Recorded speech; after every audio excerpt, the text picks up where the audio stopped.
it was the summer, it was warm, 16th of April at that time. And I never even go out to the do's. I done some, I can't remember what it was, and I done my ribs, and I had the flu, so I couldn't move, and I was in, my mad just no long moved into this house. I'll never forget it, word for word. Fire on Bankhead Street, occupants trapped, occupants trapped, and that. Next day, I think it was, it was the talk of the place, somebody dying, one or two died in a fire and that. After the fire? Mm-hmm. How long did it take for them to come and arrest you that day? 6 or 8 weeks. Wee guy at the show said to me, "Joe, people are going about saying that you done that fire," and that was the first real thing we did. But even after that, I still didn't. My attitude was, I never done that, I've not got a care in the world. My brother came up and he said to us, "Listen, can you get to the football field?" I said, "Aye, but probably with me." Bear in mind, they're taking me up security so they could move me. He went, "Right, we're going to cut the fence and all that," you know what I mean? "Listen, you're going to go, you need to go now." I moved away, and the next minute a siren, a blue light, I couldn't mind us, and I was fucking gutter. I probably get pulled, and I went, that was quick. And he grabbed me away and he went, I said, "I seen that biggies in that unit, big Campbell cunt." I said, "You know what I mean?" I said, "Aye." He said, "That other cunt's still in the run talking to me." He said, "That other cunt's still." I said, "Aye." So we got a bit of anyway.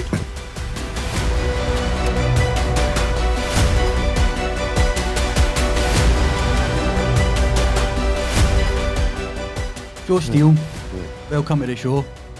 Pleased to be here, thanks Jim. It's good to see you, mate. So you tell the last time I seen you was in Blackpool, wasn't it? That's right. So you were involved in one of the most high profile cases in Scottish history. Mm-hmm.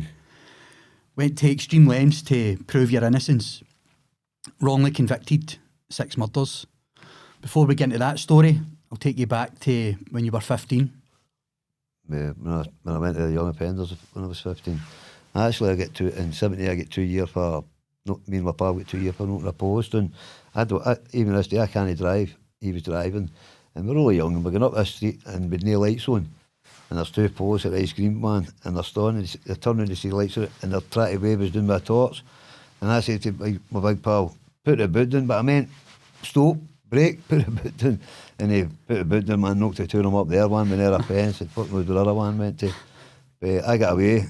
And they got Big Joe, the 6 foot odds, I was only 14, and they gave me a hell of a hang my boot and all that. But anyway, I came back up the day my nosy, and a copper, it used to be, he's up there for years, not a nice man, but anyway, he seen me, knowing that was my pal, whatever, came down and said that you were there, I seen you and all, no, I mean, dragged us in the motor. But anyway, I ended up, we get 2 years at proof school, me and him the same at proof school, and I ended up running away from the proof school, and back down, broke into the Gary Moore, Big George, and even Billy Love. That was the first time he ever shopped us at that time. We were all young, and so I ended up to cut it short. End up for that car on. The teacher said he would take me back to headmaster, and but I didn't fancy the beating and whatever I was going to get for what I'd done at the proof school in Brecon. So I denied it. Anyway, I went to court, and they sent me 3 months, which meant I had to do my CYP, convicted young person, and Glen Oakles instead of proof. So I had 14 months or 16 months a day left. And that's what I done. I was only 15, didn't even shave, nothing. And right into young offenders, which was a shock. But within months I knew everybody. I had to get through it hard. And I was like a wee boy and I was always in trouble. You the youngest in there? Aye, at that time, aye. Another boy came, who I still see, this day, Brian Campbell. He came down, I think he was 16 when he came. But he came for court. Him and his brothers got done with murder. And I think Brad got 2 years. One brother got life, one got 4, and Brad got 2. So I ended up, because we were aging, but I ended up, he was a good boy, he was nuts and all. And so I get pal with him, you know what I mean? So now and again he'd end up in the cell box, but I used to think this governor was digging me out all the time and giving me a hard time. And this went on for months and months, and I had boot circulation. They were giving me good, I think my age and that, I ended up in classes and that with a big guy called Buchanan, big tall screw. And he asked me what I'd done, and when I was out and whatever, tell him I love pigeons and all that, no? He said, "Oh, I might have a job for you." He said, "We're getting a raver in here." I thought he was kidding on. He said, "We're getting a big aviary, budgies, and I love animals, dogs, everything, birds, anything." And aye, sure, weeks later, they'll come in and done this bit up at the barber's. Aye. And it was a big aviary and I was in charge there. I felt great and I loved it. And I hadn't been in trouble for a month or 2 months up there. And I thought it was cocky. I taken a budgie back to my cell. You know what I mean? I said it the was Birdman. I said it was wounded and all that. But anyway, I had it for so long. Came back out and they said they were taking me up a job for a week or 3 for whatever. Anyway, that week or 3, I never get back to the job. And after that, that was me backing up. I loved that wee job, and it was great. So what was the story then when they were chasing you with the jeeps and stuff? Oh, that was a pro school when we broke into the pro school. When we didn't break into it, it was a winter, it was thick with snow, and it's down in Helmsburg, right next to the Minister of Defence base. No, we used to get in there for our swimming. So anyway, we've got everything piled up, all the stuff, brand new, bolts and bolts of brand new tools, climbers and that. And we had a Mark II Cortina away back then, so there's 4 in it already, and we wouldn't get much anybody. Anyway, me and Billy Love, he said, we'll go and get a band. We went into a place at Hellsburg, just down at Rue, or whatever it was, and we got I always remember a transit caravanette thing, and I say, I don't drive, but it's fucking dead of winter, ice cold, man, snow everywhere, and he's thing with the key and all that, and he's done that much, and he done, I think it's a choke he pulls out, and I heard somebody come to the window, knock plates and everything down, and he thought I was par. He said, your par again.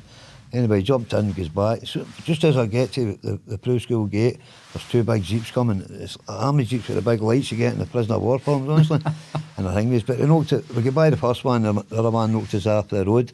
And I'd been in the Pro School and went to the beach, start fishing with the head master and that when I was when I wasn't getting any leaves. So we used to go under the beach, and it was like a wee tunnel, so I knew that. Aye. But at the same time, it's pitch black. We jumped to it anyway. And I've jumped here first, and I've landed on the bushy bit and whatever, and I've heard a thud and a aye and whatever, and I've jumped here the other bit, and I thought, let me, I got away. I didn't get away. I went up and I went into the cell block. He said he was bringing the dogs out and that, and I got up and I sneaked into the cell block. When you come back on the run with poles, they put you in there. So you're breaking in? No, well, I had to go sleep somewhere. I was trying to get to the dormitory with all the boys because we're all at the windies and all that. You know what I mean? But I got into this admin block. I went upstairs into the cell. And I went to the window, and that's all the torches, all the jeeps, and you heard the dogs and all that, no? And it was snowing, the windows were broke. So I went there to the corner, got a blanket, put it on my head. The next thing I woke up, somebody shake me. He went, who are you? I said, who are you? I said, me, Joe Steele. What are you doing? I said, I came to give myself up last night, but there were nobody here, no watching, whatever. He went, give yourself up. That fucking beach is full of fucking army place and everything out there looking for you, you know what I mean? But I said, I kept sticking to my story anyway. And it turns out the coppers came in to hang me, interview me and that. And after I said, whatever, give myself up, he said, look, we've got a pal down the road, he's confessed everything, talked to Billy Love, which he did.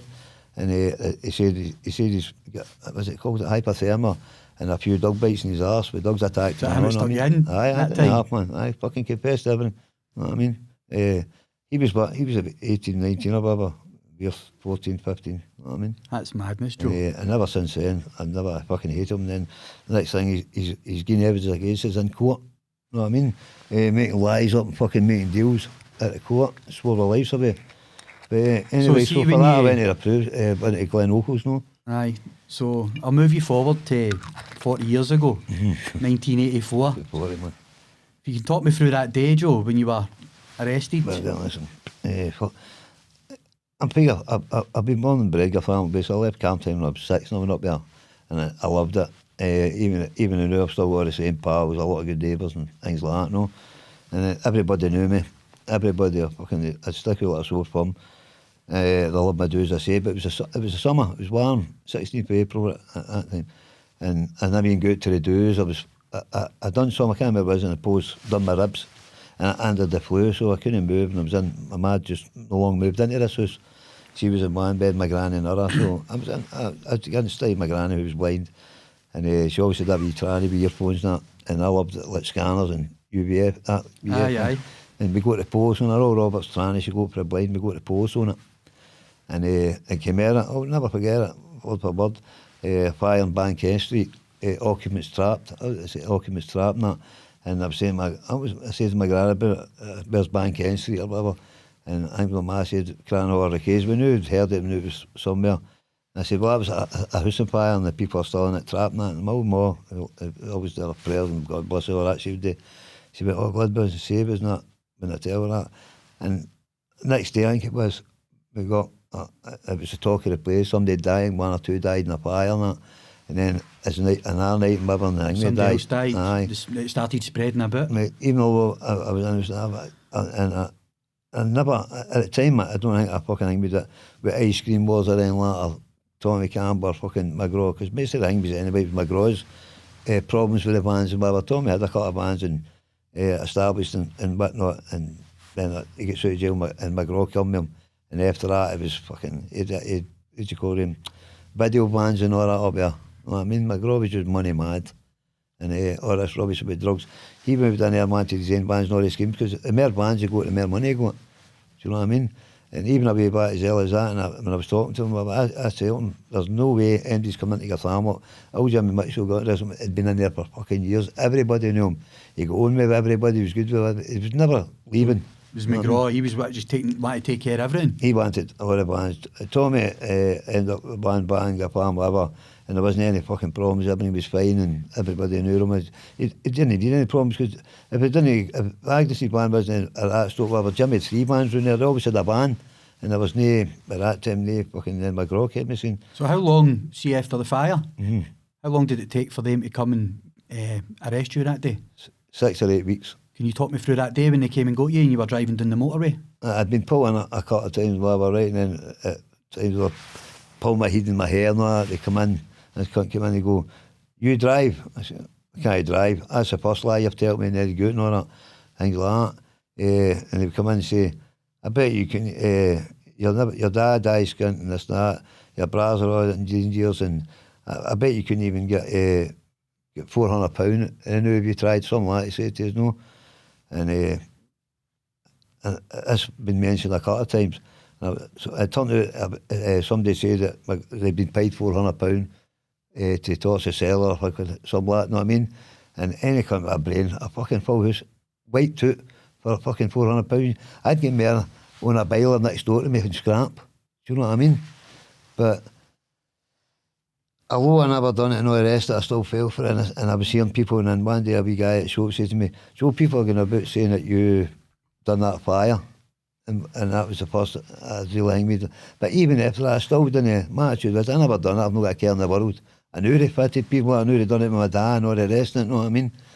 But because I'd been in my bed, my man, but if you're going to do it, most people go and do so, I'm going to shoot somebody like that, they go and make an alibi up half the time. And it's so still, the road and stuff like that. Folks, I'm lying in my bed, so what kind of alibi? And my uncle was there, who had previous length his arm, has been a safe blow and done all sorts of purries.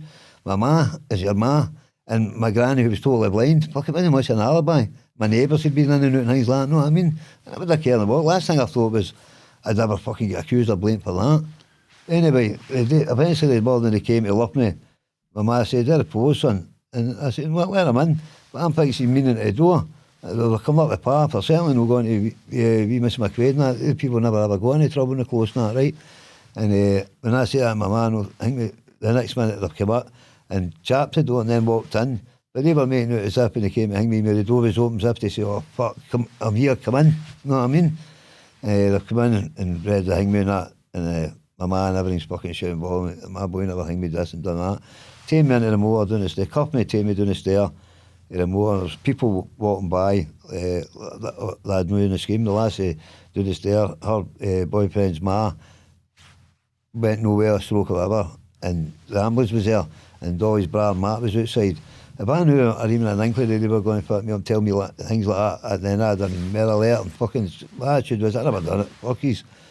And they said they drove away, the police said, in the motor, there's 4 of them, I'm in the back, the middle of 2, and the 2 in the front. Just as they started the motor to drive away, they said, right out of the way, I went, "I'm not the one that lit the match." So they said they stopped. Now, I'd have got all the people there that fucking knew that, wasn't it? Never happened, but they stopped, because everybody's staring you, knowing what was happening. You know what I mean? They all knows, but everybody does. They stopped, the driver's taking his, the rest of it did nothing, the driver's taking his seatbelt off, his book it and rut it down. You know what I mean? Then they get back to the cops or whatever, or they always thing me that say that, and it was all word for word, everyone in that motor, word for word. And they fucking so-called brave confession, "I'm not relying at match, you know what I mean? As if you're a fucking idiot." Those corrupt bastards. So fucking man, see when I think it might be more the years I'm missing them, and fucking, and I get angry something. So what, they took you into the cells? Were you in there yourself, or? And I went to Steele's police station, and I get in, and an old beat copper, John Fergie, had done a beat for years, and all the years used to say to me, "You're going to end up Peter Hedgerow." And it was beat copper up there for 10 to everybody respected old John Fergie. We'd paid the was with him and all that, Fergie and all that, and he was fucking dog in school. He was a different ball game for these cunts. He couldn't. He cleared up all the things the scheme. We doing fit work and whatever. He didn't come up and fit you up or. No, I mean, when I was in the run for a pro schools, he'd catch me at the close and that. He would never say, "Oh, I was in the house and whatever." If he never caught you in the fucking house, he would never say he did. You know what I mean? Aye. And even my dad, Gary Moore hated coppers all his fucking days. He liked and respected old Fergie. You know what I mean?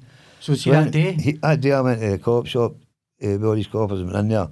They're in where the crime was. That lad, not knowing fucking Big Fergie, John Fergie was in with a boy shoplifting, whatever, and they moved away and reading the charge out. Charge, I think to say murder. When I went 6 murders, can I try to let everybody know? And I looked through and I seen old Fergie, no anger, no this, no nothing, just looking at me.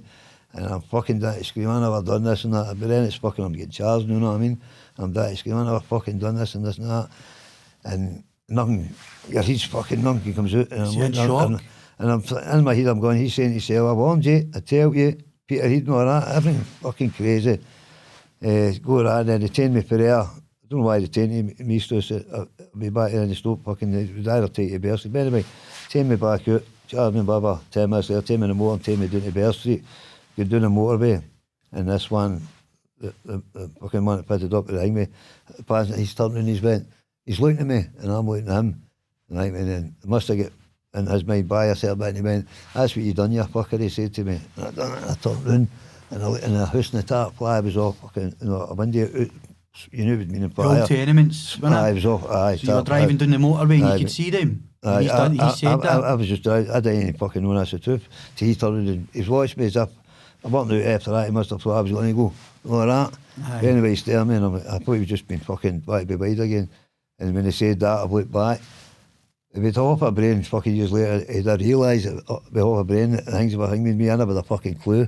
I bet you know what I mean, but that's what it was. The fire, we down to Bear Street and Gary Moore got brought for wherever he came to and get charged at the same time. And he brought about 30 coppers came in, OCID, maybe they shouted them on and we were getting fear because I've never been in a cop shop ever done that. Brought every fucking, I think it was every cunt in the case. Maybe try to remember, but they brought them on anyway and read my rights again and whatever. And Gary started fucking shouting and egging at me. They're going to fucking take off to him and all that nonsense, you know what I mean? They dragged them out. But then, so see, once you were finally charged for that, what was the first prison you went to? Was it Ballina? Ballina. How long were you in there for the first time? For that? Aye, for that. We done our full petition on it and untried, so right away, as soon as you went in there, you started doing your protesting? No, I was into assaults, no assault staff, no that, and tamed down to the order room with Gallagher and that. I've been in there naked the next morning. I got done with 2 assaults and staff. And I walked in, it was all chiefs that stood next to him, you know what I mean? And Gallagher's looked up, he's looked at me and he went, why is this fucker not be sticked up? He said to the old chief, you know what I mean? I started rabbing, fucking mouthing and whatever. And he went, he said, get into the pocket here, take him away. And then I get taken away and back into the boat flat and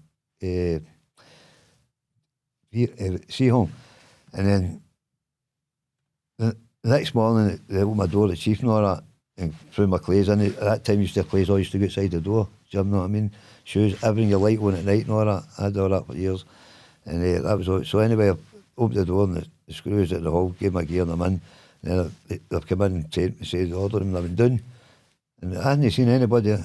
When I left that order room at the airport, Pappy Sloppy, nobody but behind me. And when I'm in the Ross down there again, and Gallagher's looked up and they went, well, the chief told me you've settled down a bit, Steele. And the chief stood and gave all that, and I know he's up behind me. And I can't remember, the punishment, I got locked up in the cells and whatever in the rule till the post came. And then I get charged, and I think I ended up with 6 months for each charge or something. Did you know quite a lot of people in there already anyway? You were well connected at the time, weren't you? There were hundreds injured. Coppers were saying to people, oh, don't worry, they're on, get doons in there, they're in protection and all that. And there was fucking hundreds, isn't it? I mean, the screws in it, they were all bad at the time, the animals down there, a lot of them, things like that. But cons-wise, no. There were a lot of families in the port, families, all great people, and so we all hang with together. They were made out, we were trying to take horses and all that, all these guys that were all fucking hang in there in error, you know what I mean? Well known and all that. But no, I think I had 4 fights in prison in 20 years. I say about guys and slash cons and whatever, but actual fights I had 5 fights. Madness, Joe. So I've always been fascinated by prison escapes. I've told you this before. I've been to Alcatraz twice, done the tour, love the story. The 3 escapees, never to be found again. They made it. Always cheering on the underdog. I think they made it as well. I watched a documentary on them, Jim. What a tour it is, Joe, because they've still preserved their cells the way they left them, with the fake heads and all that, and they went out into the pipe system, they went up onto the roof, they made a raft, and they disappeared into history, never to be found again, the evidence. See that film, I don't know if you've met a documentary, see that film with Clint Eastwood? The Escape from Alcatraz. Well, they made out that guy was the brains of 2 bras, it was there, the Angling bras, I think they were called. John and Clarence Angling. There were 3 bras on, one was in another jail. There was that's right. And they dropped banks and all that. I don't know if you know this part. I watched a documentary. For years I always thought it were dead or not. Always, because even way back, coppers are saying there'll be a motor had been stolen or this or that, right? But anyway, I watched a documentary, and it's one of the Braz's nephews, the sisters and that are still alive, right. And I don't know if you've seen this documentary, have you? With the postcard and all that. And he's got the 40. But he gets his bra dug up for, they say they killed him and all that. That's right. During the escape, that's how I think they've got the photograph of the 2 of them, supposedly in Brazil. I don't know where it was, a firm. But they sent that photo away, right? And I remember a case years ago when Ernie Barry was innocent for bank robberies and things up here, and they done Ernie's photo, they said it was Ernie and this thing me. And what they did, they'd line the photo up with this thing, and a bit of the ear would be hanging. If you go at level with ear, the nose was out and all that, know what I mean? It was all hanging. But when they sent that to the FBI, hanging that, and that old sheriff had retired, went there, and they said, well, what do you think of that? And they said, well, I'm telling you, if I was you and I was still working, I'd be at my post out there looking for them. They're still alive, I'm telling you. So I think they're they no would well be in their that. 80s now. Aye. Late 80s or something, but they're no well in that. But once the banner of 2 of them die, they made it. Definitely. So talk me through, I know you had many escapes yourself, right? Talk me through your very first escape. I went out to see my ma. My ma was no well and he's going to travel, so nowadays it let you, compassion leave we would call it, where you go with usually 2 stars, up with 4 staff and posts and whatever. But and I wasn't even trying to escape, and it was only me and my ma and my sister. My brothers were indeed. I'd nobody to find me. My pa couldn't ask my pals to do it, you know what I mean, things like that. But I'd nobody to hang me, and I'm getting frustrated. And I always said to them, and I always knew if somebody had the balls to look at my case and read up on that, they would know there was definitely something there, and I knew somebody would read it and whatever and fight it. That's what I ever wanted. So anyway, I knew I've got to with my martyrs. I'm not want to go through getting fucking bombed up and fucking hang me, you know what I mean? Dabs hang me. But so I done what I had to do, done all the assaults, I done all the protests, covered in shite, locked up and all that. And there was always big guy camps, you know what I mean? All the way up to Perth. And in all honesty, I probably wouldn't get through half it if it wasn't for the guys I met early years, man. In every jail. You know sticking together. And for day one, I've never had one guy, Jim, come up to me and say, did you do that, Joe? You wee arsehole killing a family. I wouldn't fucking stupid. Everybody knew you were innocent, didn't they? The whole system did. It wasn't my fucking... At the beginning with the screws and whatever, being snide and fucking cockroaches in the dinner and all the shite they used to do and that when you're assaulting them and whatever. Did that wear off eventually once they knew who you were? A few years. Even when I was assaulting them, I would apologise to them. Even when I get sent, I didn't care. Right. I'd always hang me when I go to know whatever, I'd apologise and I'd explain to them about my case. It's not them personally that I'm assaulting, it's a uniform. And it's a system, isn't it? It's fucked you. I mean? So take me through that when you done the home visit, the first one. So anyway, I'm through my mum. My mum's great. She didn't want me to do it and all that because of the neighbours and that. But I ended up saying, my sister, listen, ma, look at what he's been through. But look what I've said, you know, he never done this and that. But how we hang me? But my mum used to say, the boys were about that. We always put kind of a hang on it. But I knew in my heart, when I mattered, but they had to take me out of jail or out of van, security. But I knew they were there for me. You know what I mean? I was the youngest, I'd be there for them. So I knew that. But it was taking too long. I think that and times are getting on and things are happening, people are dying in your family and that. And then all the shit you're reading in the papers, if I was done for assault, whatever, ice cream monster, all that nonsense, you know what I mean? And in all honesty, nobody likes to hear that, but to me it was wild up at those, but I didn't care. Nobody come up and say that in my face. You just want to prove your innocence. So how did you get out then? So they've took you into the house? 10 minutes, they put me in a chain that time and all that. And so I ended up arguing. It was two staff that hadn't been knew before. They came for the young offenders, and apparently in there they were jacket lads and whatever. They weren't happy when I was on the roof and all that, know what I mean? So you've jumped out, how did you get out the door or the window? Yeah, I went out the window, that one. That first one, right up onto the roof, and started protesting. The whole scheme but the came posts out. were all in the scheme. I read out there anyway, they were all in the streets now. So how long you up there for? Yeah, 3 or 4 hours. I only wanted to highlight it and let them know that fucking, because I said to the judge when I get sentenced that, you've not heard the last of me and whatever, and then I met him years later. So I knew when I'd done that, and one report I wanted to do, but says the rest of the reporters, I'll do the story and all that big story. And one of my family said, no, he needs all the thing we can get. So he didn't like that in a way. He done a wee bit like that, innit? Man on roof, police don't know what he's protesting for, all that nonsense, you know what I mean? So when you get took back that time, what jail was it? You get took back in? That was me back at Perth. Back into Perth? That was my main allocation jail. So even me getting through all the jails and moved about and all that. You're in solitary there? Aye. I've done a lot of time in solitary in Perth. How long? So that was your first escape. When you went back to Perth, how long did you serve until you were, I think your second escape was an our home visit, is that correct? So talk me through that then, how did that come about? In between the cell box assaults and fucking courts and all that, still waiting and Jim and Johnny getting out. And I said, fuck it, guys were getting me see them and all that again. And it was a different leave, so I applied again and my ma's doctor sent a letter back, he had to get it for the doctor and that. Under no circumstances he was giving me a doctor's line, and it's through us, my brothers, my ma's no well and in that, it was all through us, they're saying. So I wasn't happy and I got a hangman and I rocked back. And it was wrong, but I basically sent her a begging letter. I know what you're saying, I've never done this and I would never do this and never do that, no, and I never heard for her for a while. And I wrote another letter to see if she got it, and then I got a letter back. I felt what was it doing it, my mum had a purported ear doctor, and she was a good woman. But I've got to think of my mum, my ways and whatever, you know what I mean? And no matter what, the people are out there obviously thought I was guilty anyway, so, but anyway, I didn't feel right with doing it, but I had to. And she wrote back, and enjoy your visit, that was another one. Another home visit? What was the gap between the two visits then? A few years? Yeah, 2 years maybe, something like that. So you get back into the house, and how did you escape this time? That was, the staff at Tammy were ever a wee bit better lackadaisical, more decent, you know what I mean? And they get tell who to come, they get tell they're going with me, I don't know, I say they come, so it's like Saltine can do all that, you know what I mean? And I never ever done that, because I didn't want to pick a guys up, I was digging them out, they'd have to say, I'll take you or whatever. And the next one I ended up, I didn't go up the roof that one, I ended up just going, I was meant to go up the roof, you know what I mean? My oldest brother and that were out by that time, Jim, he'd met his own deal and whatever. And so I ended up fucking get up, kidding on, I went on the roof for 5 minutes just to let them see me in the loft, get back down. I was actually got up the roof and right along, but I'm Peter Heights, Jim, and I wasn't right along all the roofs. Because that was the story I get told, that you went along the roof, but you came back down and you went out the door. Aye, I was along the fucking roof at height, yeah. See, when you I just wanted the wee guy to see me so that they think I'm on the roof, not me, because there's a big flat up, but they'd need to bring a chopper up to see me there. And he did see us, and he was telling the jail that, and I'm back down, and my pa was waiting us and taking us to London.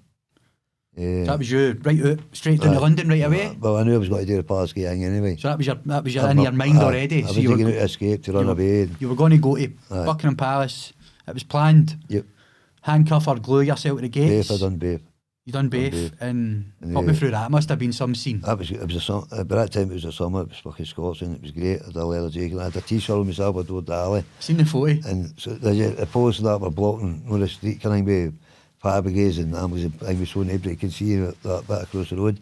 But they were just come right round by it and walking by us, and we were all taking wee chicks, all taking photos and all that, you know what I mean? God, what was going on here? But my hands were getting numb and sore and that, but a few hours were on there, and this guy came down the bench, he's wanting to know what it's about. Who's that, the Queen? Aye, but I knew she was in anyway, because somebody did with Flaggy boys, it was West London. As the story goes, Joe, I don't know how much truth is in it, but supposedly she was looking out the window, shouting what's going on and all that. That's a photo of that, aye. I go for the mirror and all that, all these photos. It's like, if you go down the palace and you're at a balcony, there's wee windows up at the top, Jim, right? Like cupboard, I don't know where it is, but my man's ass, you can see it at the window. I signed it for a guy in the jail. A guy asked me for it. But I probably could hang me, but anyway, wants to know what's about. I said, tell her I'm innocent, whatever, no one hang me that. But I wrote a letter when I'm back to the jail and all. You wrote her a letter? Aye. Did you get one back? I know for her, but somebody hang me it for you. And the royal family, aye. Explaining why I done it and things like that, you know what I mean? Yeah. That was some protest, wasn't it? And because do you know what? I remember that being on the news. I was only a wee guy.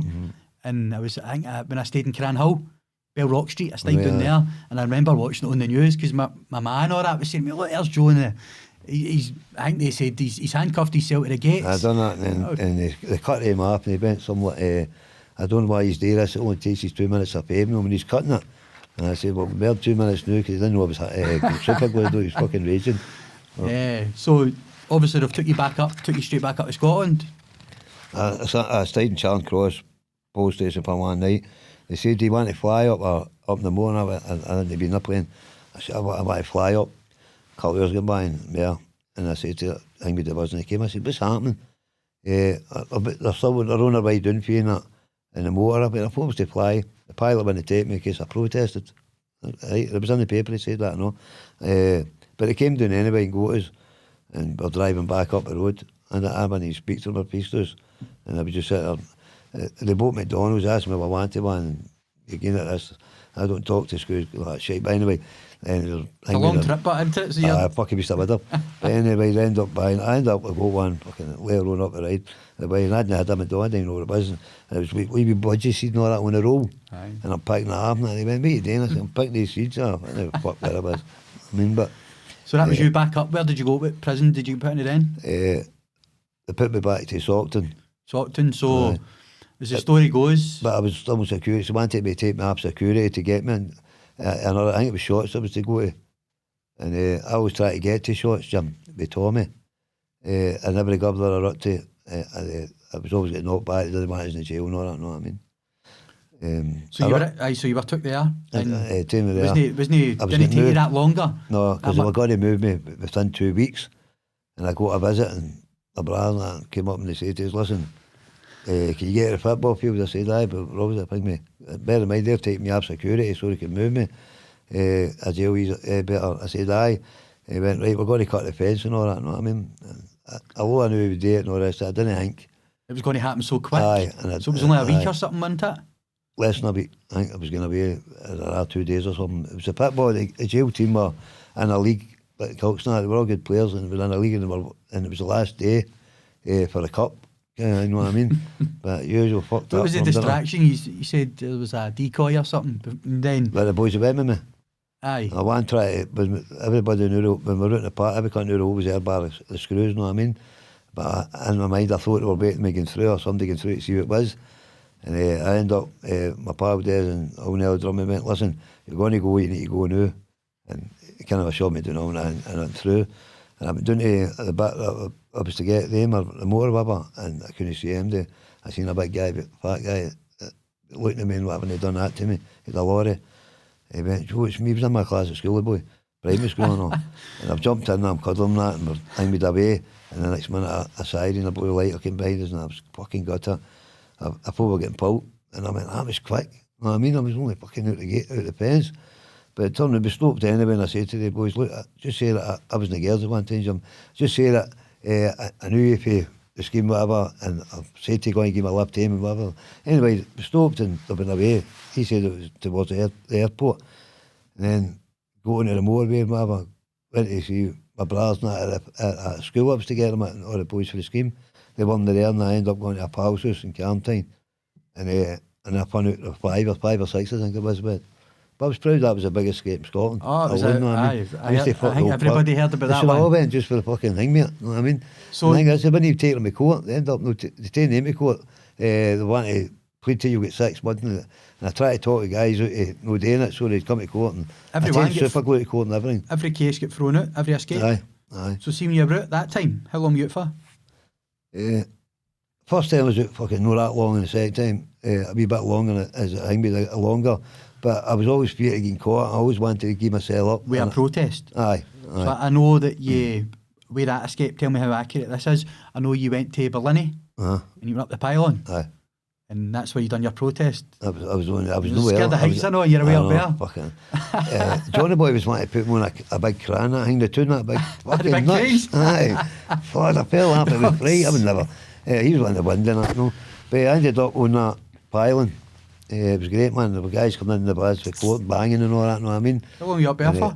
A few hours.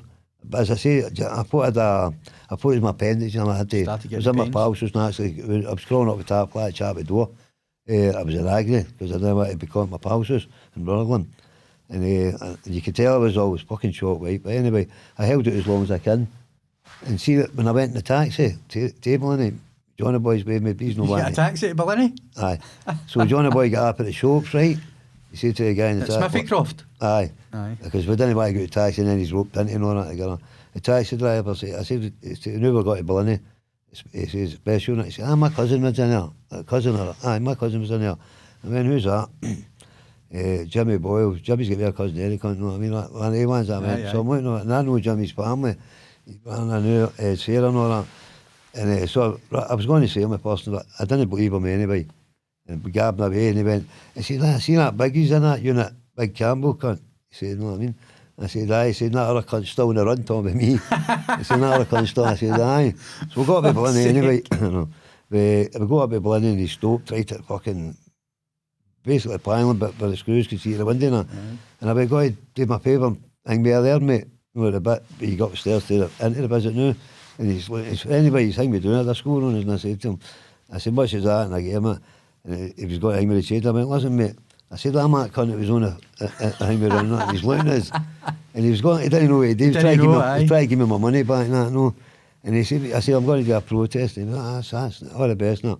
That guy sat all the way through. It was Jimmy's fucking cousin. Was it? Aye, I just didn't. If I didn't know that, I could blare him. That guy, bless him, sat down at the houses at Ballini, the car park in his taxi, for hours now, and I used to wave at him, that, you know what I mean? And then I was going anyway, and they waved at us, which was nice, because a lot of cunts fucking, that rat out of jail or whatever, think you're guilty or whatever, you know what I mean? So. How long were you up there for again? Up the pylon? I think it was 5 hours or something. My man, they were outside Everybody the was posters, there. aye. So see, when you come down, Aye. straight into Ballini, obviously. No, they wouldn't take me, no. They wouldn't take you? No. Where'd you go? The governor came out and I said that to him. I'm not taking him. They took me to Bear Street for the night, then take me to court the next day. We did. Where did you end up? Back in Peterhead? No, I think. They never take me back to Salton. Perth. Take me to Perth. Perth. Take me back to Perth. So see, all your time, I know you spent more or less 20 years locked up, loads of years in solitary. Must have been really hard. Out of everybody that you served time with, who was the most standout prisoner, you would say? But why? What do you mean? Like who was the most craziest? who would you say stood out the most? The jail's full of crazy people. One's fucking crazy than the other. But I'd say I met a hell of a lot of good guys. I still think to this day. I met a lot of crazy guys. Guys that went to Castells and whatever. Dangerous. I met a lot of dangerous guys in the jail as well. But I was watching a podcast the other day there, and I think it was Jerry, it was Sean Thingy's Sloan's, I think it was Jerry. It was talking about a guy, Tony, that had been in a jail when the guy was doing backflips and crazy. And I knew while he was telling the story, it was wee Tony McCallum. Right. A pal, you know what I mean? But Jerry he didn't really know the guy. That guy's problem with screws, he was always a sort, he could fight, and he was fit, he was always assault with screws. A con, although he could man the hands when he was dangerous, he never ever turned cons or taken out. He'd rather help you Tony, you know what I mean? And then that fucker moan and that, I've been in the RM. Mind you were telling me, who was the mad bastard you end up pals with? Was it Hitman or something? Vinco. Aye. I'd say Vinco, I've been in with Wally Pettis, Paul Pettis, a lot of guys, a lot of dangerous guys. The guy you just mentioned there? Vinco. He was a Yugoslavian, allegedly the head of the secret police there and all that, no, a hitman and all that. And when I seen him, I'd only ever seen cunts listen pull him, the neck like that, man, in the back, and he was a good age. And he could speak some different languages, very, very clever, man. And I love, he was a catty baby, Danny and I loved him because he didn't give a fuck about, he spoke to his screws and that, he'd go, peasants and that, they were terrified of him, fucking terrified. You were pals with him, weren't you? All the guys were pals, and we didn't trust any guy, and he never spoke about his case, ever spoke about his case or that. He was a good artist, not. But like me, Danny, he trusted us because we were all catties anyway, and he knew us off of the papers. First time I ever met him, actually, he came up for Stockton, he's in Perth, I'm away, my skates were in the blocks and dipped in jail, so I came back. So you're slumping in Perth, there's all these metal tin sinks and this and that and slop bins. I fucking piss boy and I'm there and I've been bang doing this sink thing. And I've heard this fucking mad screaming, ranting and raving. I turned in, it was Binko, ranting and raving. And I said, what the fuck's wrong with you, man? He washed his clays and all that, and I know what I mean? You pulled that, didn't you? Aye, but he's like, I've got more screws than him, know what I mean? I don't give a fuck. He's about 4 screws, but and he's looking in that. And about 5-10 minutes, I'm in the pier days, I'm at the door, hanging at the door and that. And it was Binko, he's come in, and way back then, he wasn't that great with English, but he could speak. He came in, I'm very sorry. He wasn't saying I'm very sorry because he was fucking feared, to be honest. But I'm very sorry, he didn't hang me and that, he knew my case and that. But I ended up quite close to him, I liked him. You know what I mean? But how did he end up in there? Obviously, it was a hit gone wrong or something? He came here, allegedly came here, he's always, and he's always said he never done it. And who am I? He fucking said he did it, didn't he? But anyway, and I had a lot of respect, but I'd never asked him if he done it or anything like that. Fuck me, done it. No, what I mean? My own problems. Many hits did he have to his name, supposedly? Oh, fucking 30. It was me. The paper, according to the paper, done a documentary on him. That it was quite good. 30, according to RM, 30. You know what I mean? When they say they came here to kill this isn't a guy. It was opposed to their fucking English regime and all that earlier. And his complaints that he came here, his wife and whatever. And this is the papers basically me watching a documentary done on him, like a reconstruction thing. And I've got Binko sitting in the motor, outside in the motor, right? And just a reenactment? Like he's sitting there fucking for 4 days waiting. This guy, according to him, right? And the neighbours in the house, in that house with that guy, Nikolai, somebody's name was, his neighbours in Palmer going, I see your Myra's still out there and all that.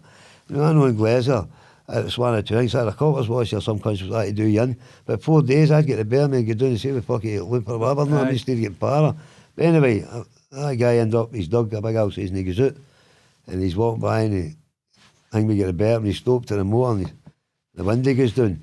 He says, are you looking for it? Didn't he get finished and he get shot in the one in the mouth, one in the throat.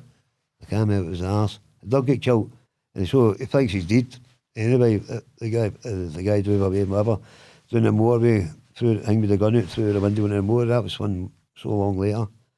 But the guy survived and all that, you know what I mean? That's how he was caught in? Yep. I had to go him on the plane. He nearly missed it by 2 minutes. They've done 1 or 2 planes, all this fucking heavy dude mob stopping all the planes. And wasn't there. They thought he got away and then somebody went, but you can get a plane for whatever to whatever. And they go and document he's going on the plane and they're making Binko Gino all that as if he's had after looking away and all that, you know what I mean? But I liked him, he was classy, he could speak different languages and I liked him, he didn't give a shit about the system. How long were you in there with him for? I'd done years with him, I'd done about 10, 12 years in Perth, your moans and fucking all that. So I know you had a 4th prison escape attempt. That was Perth. Can you talk me through that one? I was a man with a key, got done with the keys. I had that key for months actually. What was the plan for that one? The plan to get fucking out. I had it for months, right? I had it for months, to be honest. I fell out with Johnny Boy, I'd have with my brother and pride and that. I fucked up, I should have waited him and I'd have go to. But I'd another boy was good because he made the key, but I got the key up screw. And I tried a couple, he 27 keys we made before he could get it right. And he kept saying, when are we going? I think we fucking had it off through summer, whatever, the winter.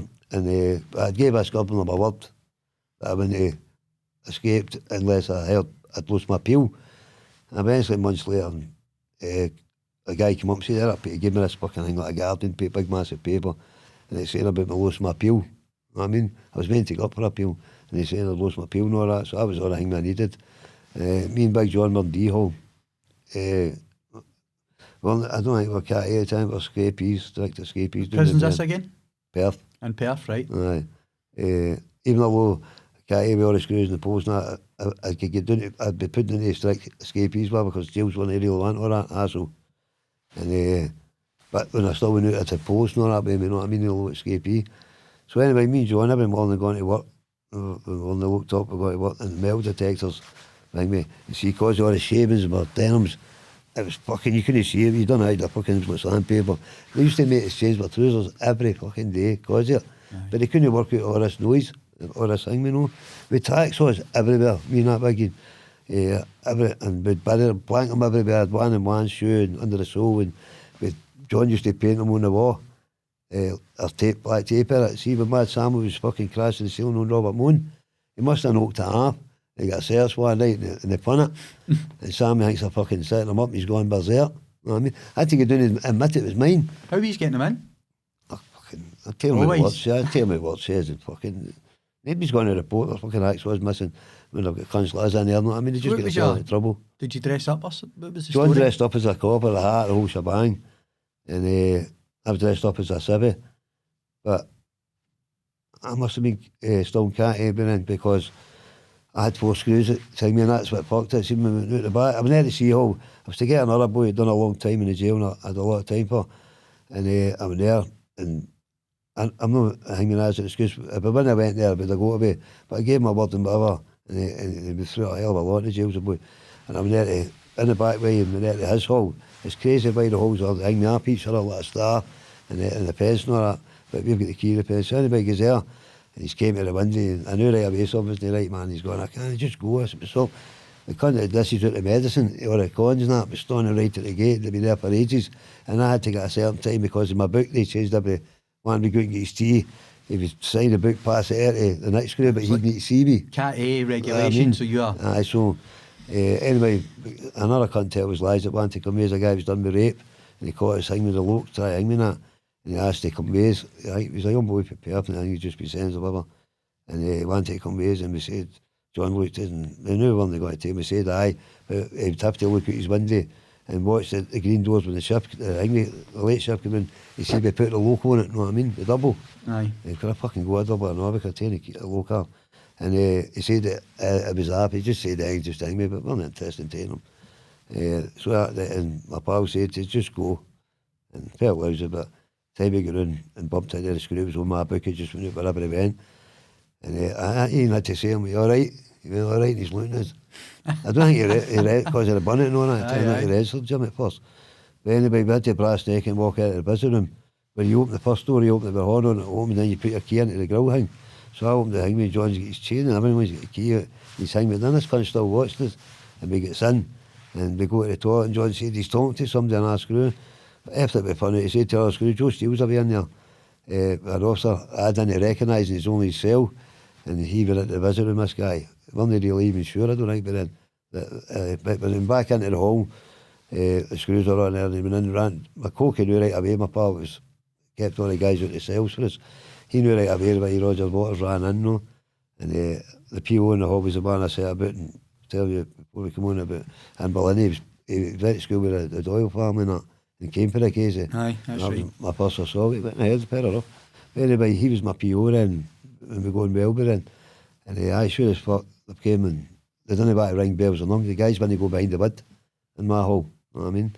We ended up through the surgery, go to the fence, and then the last wall, and it's a fucking idiot, man. You're like that, I mean, you've got the key, you know what I mean? And the adrenaline must be pumping through you, you think you're nearly there. I went up the fence, set the alarm off, and the camera moved, so we were hiding a bit, and we heard the door opening, and 2 lazy have come out and looked about. You know what I mean? I think they were 2 feet to fucking alert everybody that were hanging, you know what I mean? So, end up, because back out of surgery, we're walking through, John ditched his jacket in the visiting room by this time, I don't know, fucking nerves or whatever, he had his key in the pocket when he'd done it, and I've still got mine. And this screws came in, and he went, right lads, and he went, he's coming with me or something. I went, what? And I said, you to get us? He went, aye, but fucking chase yourself. And I said, listen, if you come near us, we'll tell him lies, if you come near us, we're going to do this and do that, and you're fucking tied up with that. And he kept phoning us, but keeping away from us. Then we did a walkie-talkie, fuck on, we top our brains, a hot alarm, and he yelled. But anyway, we walked away right by the reception, through this big gate thing, we through it, you turn it, you get through, and that's where you're there, you're at the 2 main gates that drive out.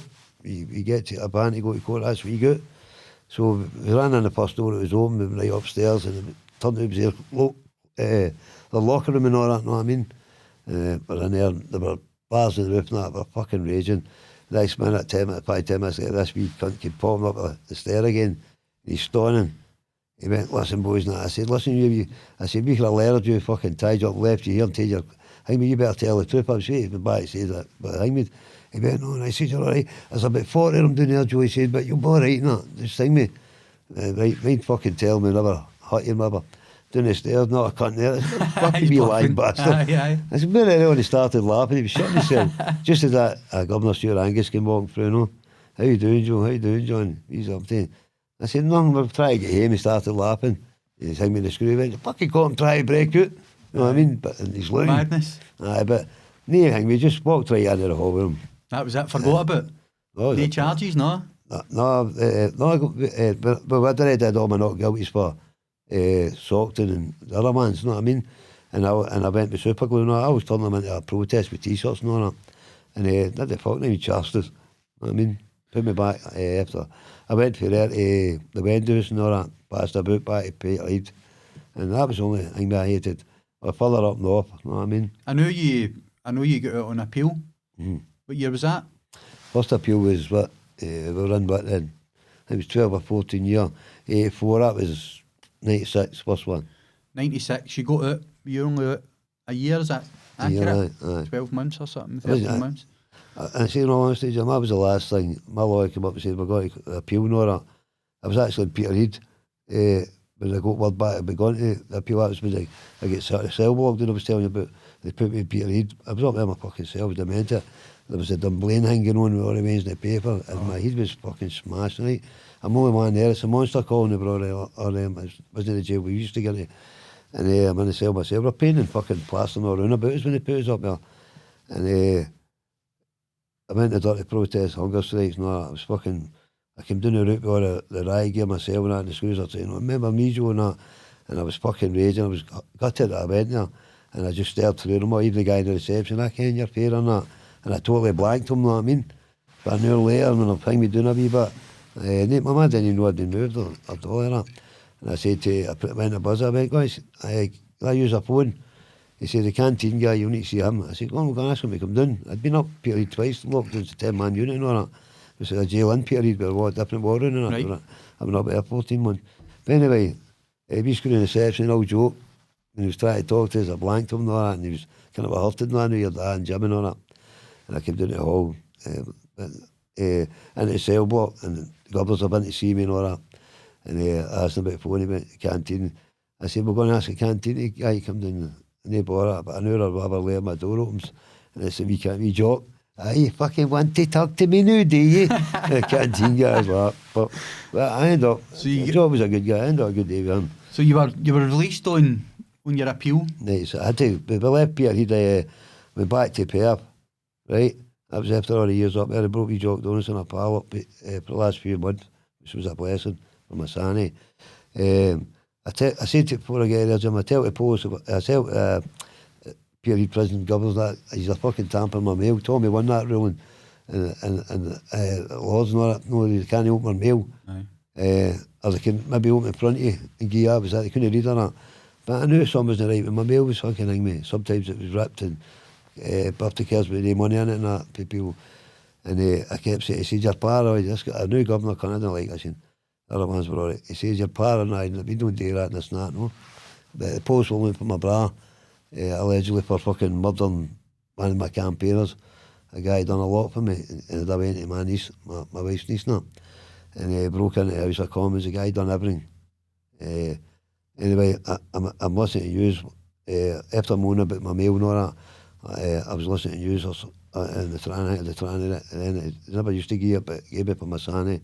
And he came out of the news about a shooting in family outside the Roadhouse pub, which is my local, where a fucking street I stayed in. So you're thinking my bras are just out and this and that, and you know they'll run into people. In your head you're thinking it's one of your bras has been shot, and I couldn't get. I'm up there myself before Jock came, and you had to book the phone, like 5 or 6 guys were in there, but I'm there myself, I shouldn't need to book the phone, I'm only cunt there. And they kept saying it's been widening that because of moaning about the bill. No, you need to book the phone, right? Book the phone. Then one day they came in and said to me, there's a number, you have to phone that number, Joe. And I went, looked at it, it was a house number. I went, right. He went, you can do it in a man. You have to fight to get the phone off these cunts, and they're unseen, you can have it in a. I didn't know the number. I can't remember if it was a phone card or money, but anyway, I said, you sure they let me out to use it? I phoned this number. I went, hello. He went, who's that? I went, who's that? He went, who's that? I said, Joe Steele. He went, Joe, it's so-and-so. A wee bastard Soapy, my wee pal Soapy, was in Perth, me phoned Peterhead when he got out. Going to ask Joe to phone his brother Jim at this number. No anything about Jim or anything like that, know what I mean? Just rather than phone his pal and they don't give you the number. And so before they ever gave me the number of the phone, they gave me the business. And they kicked that wee guy's door in, look for Jim and thing me. But I fucking, not mean it stood the guy's door in. But it stood me, I knew these bastards were telling lies, they were tampering my wheel. And the thing was, you know what I mean? And so after that, I was the fucking, my head was scrambled between that and my brother. And So that I was think for my that camp shooting? pays you know the one day. They were looking for him for the shooting in the pub. But it must have been hard. So you done 12 years, you got out for a year, say, and then you were back in for another, what, 6 or something? No, eight, I think. Was it another 8? Yeah. So even then, you still started all you still kept your protests up. Oh, even when I'm back. Must have been hard.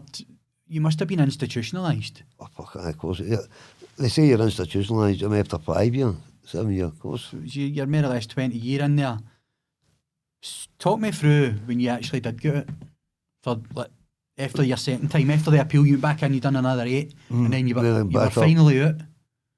Right. What year was that? 2001 or something? Yeah, that was a wee bit more than that. I know you were cleared altogether in 2004. Well, we should actually get cleared the first time. We were appeal. You were released in 2001, I'm sure. See dates, I was playing it. Aye. And I'm not being like me. Even my oldest son, I posted that, it's 2 years ago. I couldn't tell you dates I made, dates I came with. Dates, I don't know if it's all the things, but through the ring me, the tragedies and all the fucking ring me. Even when I'm talking to people on the phone like social, that I'm not interested in dates. Every date I fucking go, it's a bad fucking thing, you know what I mean? Or whatever, or somebody's died or something's happened. But anyway, when I went up, my lawyer saying, you get back to the appeal court, I was in shots at the time, which was fine, okay, I'll get back for appeal and all that. Delighted I'm going back to the appeal, but there's that much fucking things happening, that many lies hang me. And I know the way the higher ups and that hang me, they don't want people getting, us going out and they look bad and all the rest of it. Only, I think you're fucking about the post, I can't get I don't care about this and that. I shouldn't have been there, I want to do it. I'm not wanting out there at space, fucking let me back my mum, my family, and that's it over with. But no, even that I continued in the jail, fucking try to scunner me. You know what I mean? But it just made me worse. But that's what I'm saying. So when you did eventually get back to your family, I know your wife Dolly very well, and I know she stuck by you all the years, and she never budged. She was always there, every appeal, all the visits, and that takes a lot. There's not many people. When I went away, Dolly was 18. When I went to prison, she was 18. I was 21, 22, and whatever, and with Jai, and whatever. And even this day, you know, I'm 63, she's fucking what, 60, 61 or whatever. Even though Dolly's never ever sat in my company, never spoke to me about, we see about she Doyle and this, that, and she knows about her things, but she never ever sat with me and whatever and spoke about it, or asked me, did I date her, did this or that. She knows me, I'm a man. I mean, she knows like I'm my veins and fucking, even now, I'm every cunt's uncle, get palm, there's nieces to the stair and that. I'll be paid over ways, or pals, I've been my pals to school and that. So I'm uncle to Joey and this and that. And it's always been like, and then there, fucking, I'm a great grander now, Jim. An absolute honour having you on. Jim. And I want you to, before we finish up the episode, if you want to send a message out to any of the young ones or anything else you want to add, don't get and called, now's the boys. time. No, kid, I said, I watched Bobby coming and Paul and Johnny Boy and all that, try to help kids and that, and I watched it. I watch all the fucking mad things on their phones. I can't even put a text in, I can't save numbers. I'm hopeless and they're doing all these fucking, and they're chasing constantly in the street, four-handed with choppers. It's good to see and it's funny, but it's fucking dangerous, it's sick, you know what I mean? And my thing, me, I greet every fucking New Year. I tell you the way I do it, I greet every New Year, Jim.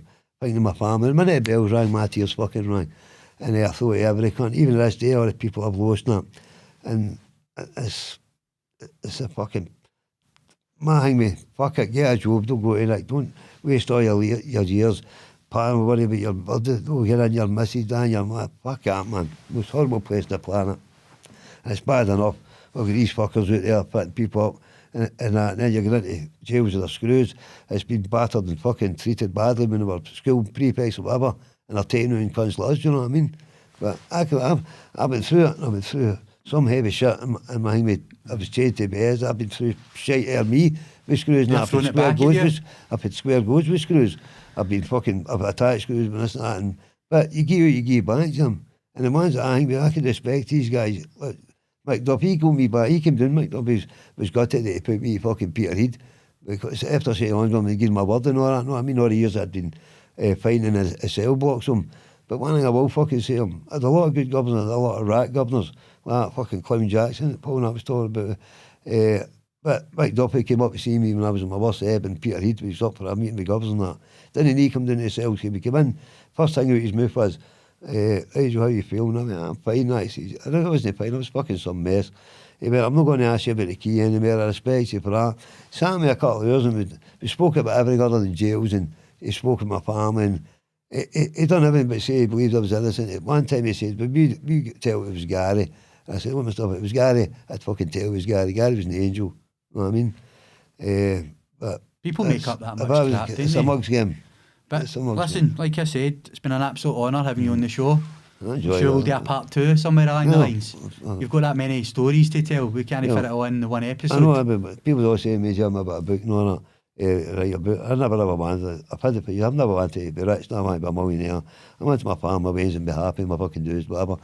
But if I see now, when I'm thinking, I see what they're saying, that once I die, if I die tomorrow, they're going to say, I admitted that I've done this and that. No, that's shit. I'll do it about your fucking bit of money, you know what I mean? I'll do it about, and I'll tell the truth, and I'll do it my fucking way. You know what I mean? I'm not to hide, not to be ashamed of. I've taken lads, I'll go to my fucking maker. Well, it's up there, I'm doing it, I do your shit. Your time's up, it's up.